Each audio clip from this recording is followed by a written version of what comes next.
खुदावंद में आपकी सलामती हो। इससे पहले जो पैगाम का हिस्सा आपके पास पहुंच चुका है कि हलाकत का फ़र्जंद किस तरह ज़िंदगी के मालिक का मुकाबला करता है, उसमें कुछ बातें रह गई थी जो हलाकत के फ़र्जंद के काम करने के बारे में बयान करना थी, लेकिन वीडियो कुछ ज़्यादा तवील हो गई थी, इसलिए कुछ बातों को पेंडिंग करना पड़ा जो अब वो इस पैगाम में पेश की जा रही हैं। तो जिस तरह के पहले हिस्से में मैंने अर्ज़ किया था कि हलाकत का फ़र्जंद बार बार ज़ाहिर होता है, मुख्तलिफ़ रूप लेकर ज़ाहिर होता है, तो आखिरी ज़माने में भी इसी तरह होगा। खुदावंद की पहली आमद पर उसने हेरोदीस में होकर काम किया, मूसा के ज़माने में उसने फ़िरौन में होकर काम किया और उनको हलाकत के फ़र्जंद शैतान ने बनाया। तो ऐसे ही हर दफ़ा वो किसी न किसी को दुनिया में से चूज़ करता है जिसे वो अपने मकासद के लिए इस्तेमाल करता है, उसे अपनी ताकत देता है, उसे अपना इख्तियार देता है, उसे अपने काम के लिए वो मोटिवेट करता है। और जिस तरह के हमने मुकाशफा के वो आयात भी पिछले मैसेज में बयान की थी कि वो आखिरी ज़माने में भी अपनी 3 किस्म की रूहें दुनिया के बादशाहों को गुमराह करने के लिए उनकी तरफ भेजेगा। ना सिर्फ बादशाहों की, अगर वो बादशाहों को काबू कर लेगा तो उन बादशाहों के यानी उन हुक्मरानों के अवाम भी उसके काबू में आ जाएंगे, उसके इख्तियार में आ जाएंगे, उसके हाथ में आ जाएंगे और वो उनको अपने काम के लिए जैसे चाहेगा इस्तेमाल करेगा और खुदा के लोगों को कत्ल करेगा, उन्हें सताएगा, उन पर हर तरह के दरवाज़े बंद करेगा। उस पर अलग से हमें एक पैगाम तैयार करना पड़ेगा। तो आइए दूसरा थिस्सलुनीकियों 2 बाब की पहली 4 आयात को तलावत करते हैं। पौलुस रसूल यहाँ फरमाते हैं, ऐ भाइयों, हम अपने खुदावंद यीशु मसीह के आने और उसके पास अपने जमा होने की बाबत तुमसे दरख्वास्त करते हैं कि किसी रूह या कलाम या ख़त से जो गोया हमारी तरफ से हो, ये समझकर कि खुदावंद का दिन आ पहुंचा है, तुम्हारी अक्ल दफ़ातन परेशान ना हो जाए और ना तुम घबराओ। किसी तरह से किसी के फ़रेब में ना आना, क्योंकि वो दिन नहीं आएगा जब तक कि पहले बरगश्तगी ना हो और वो गुनाह का शख्स यानी हलाकत का फ़र्जंद ज़ाहिर ना हो जो मुखालिफत करता है और हर एक से जो खुदा या माबूद कहलाता है अपने आप को बड़ा ठहराता है, यहाँ तक कि वो खुदा के मकदस में बैठकर अपने आप को खुदा ज़ाहिर करता है। तो यहाँ पर एक तरतीब खुदा के कलाम ने हमें बताई है कि शैतान एक ख़ास तरतीब में काम करता है। तो वो कैसे करता है, किस तरह काम करता है, वो खुदा के मंसूबे को देखता है कि जिस तरह से खुदा लोगों को निजात की तरफ लाने की तरफ, अपनी बादशाह की तरफ लाने की कोशिश कर रहा है या तरतीब बना रहा है, जिस तरह काम कर रहा है, तो शैतान उसके मुकाबले में अपनी कुव्वतें और अपने तरीके और अपने काम वो सामने लाता है। तो यहाँ पर है कि खुदावंद की आमद के बारे में पौलुस रसूल कह रहे हैं कि वो दिन नहीं आएगा, यानी खुदावंद की आमद का दिन नहीं आएगा जब तक ज़मीन पर पहले बरगश्तगी ना हो। मत्ती 24 बाब में भी खुदावंद यीशु मसीह ने कहा था कि क्या जब इब्ने आदम ज़मीन पर वापस आएगा तो क्या वो ज़मीन पर ईमान पाएगा। तो ये उनके हैरत का सवाल करने के बजाय ये जो इस्ताजाबिया जुमला है कि वो हैरत के साथ एक क्वेश्चन कर रहे हैं कि क्या अपने शागिर्दों से कहते हैं कि क्या तुम ये उम्मीद करते हो या क्या तुम ये सोच सकते हो कि जब मैं दूसरी आमद में वापस आऊँगा तो मुझे दुनिया में सब ईमानदार नज़र आएंगे? क्या मुझे बहुत सा ईमान दुनिया में नज़र आएगा? जिसका सादा सा जवाब ये है कि खुदावंद के कहने का मतलब ये था कि ऐसा नहीं होगा। دنیا میں ایمان نہیں بلکہ ایمان کا الٹ ہوگا۔ تو ایمان کا الٹ یہاں پولس رسول نے دوسرا تسلنیکیوں 2 باب کی 3 آیت میں بتایا ہے کہ پہلے کیا ہوگا؟ پہلے برگشتگی ہوگی۔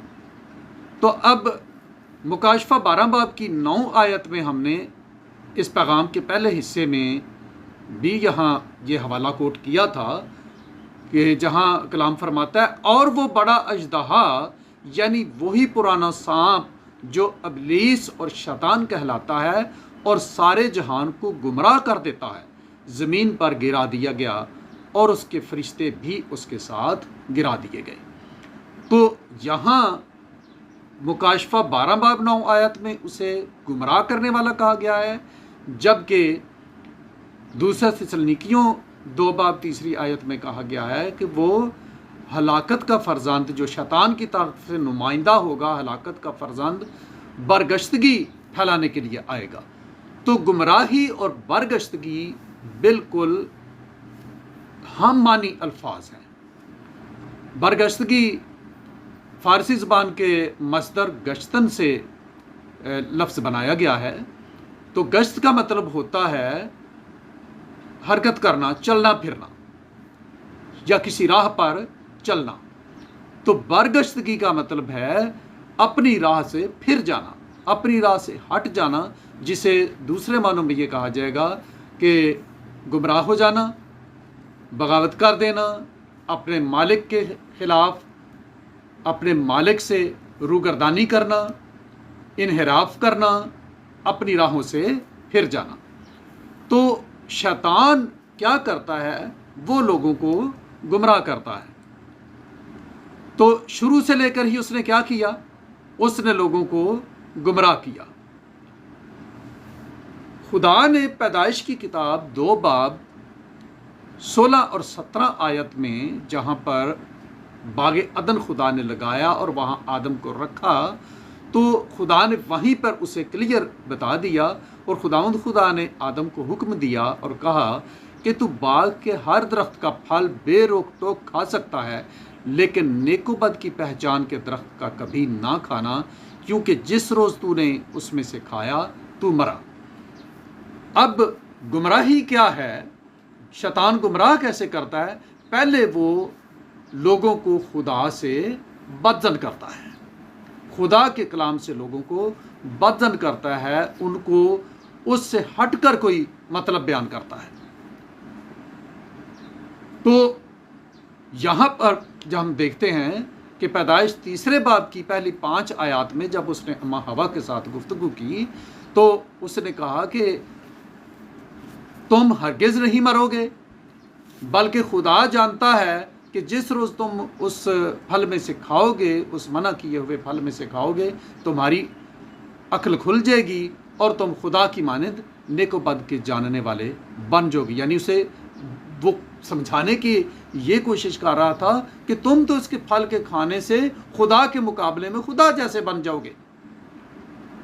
تو اس نے حوا نے پھر اپنی جگہ یہ سوچا ہوگا کہ شاید خدا نے اس راز کو ہم سے چھپانے کے لیے ہی ہمیں اس پھل کے کھانے سے منع کیا ہے۔ ممکن ہے اس پھل کے کھانے سے ہمیں کوئی نقصان نہیں ہوگا اور ہمیں موت نہیں آئے گی۔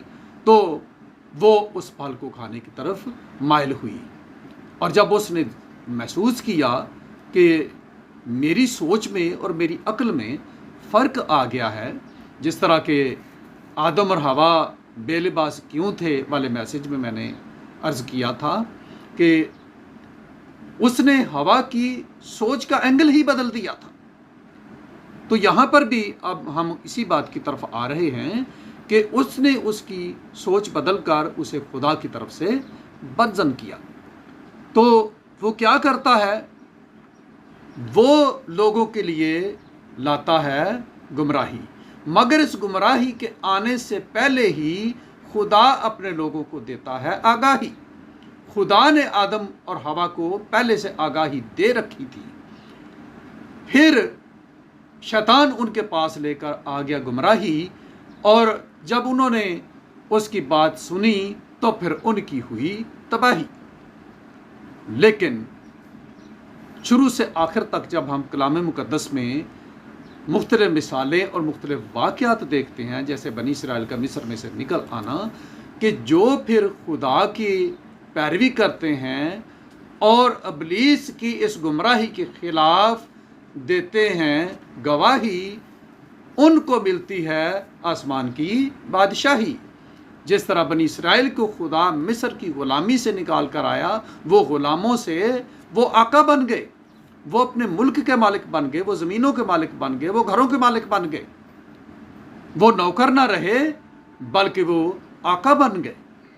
तो इसी तरह खुदा हमेशा पहले से आगाही देता है, मगर शैतान फिर बाद में गुमराही लेके आता और लोगों को तबाही की तरफ ले जाता है। लेकिन खुदा के जो लोग उसकी बातों में नहीं आते और उसके ख़िलाफ़ खुदा की फेवर में खुदा के साथ होकर खड़े हो जाते हैं, खुदा के कलाम पर, खुदा के वादों पर खड़े हो जाते हैं, वो फिर उसके मुकाबले में कायम रहते और शैतान को और उसके बातों को और उसके कामों को रद्द कर देते हैं।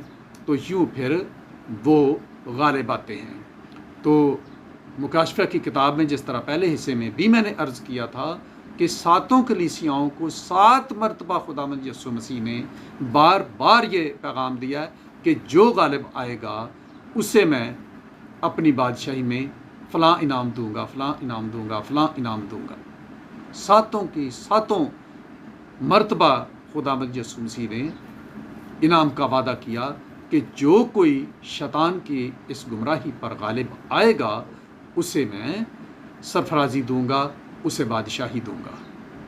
तो हमारे लिए भी वो बादशाही इंतज़ार कर रही है। अब आखिरी ज़माने में शैतान सबसे बड़ी गुमराहियाँ लेकर आने वाला है।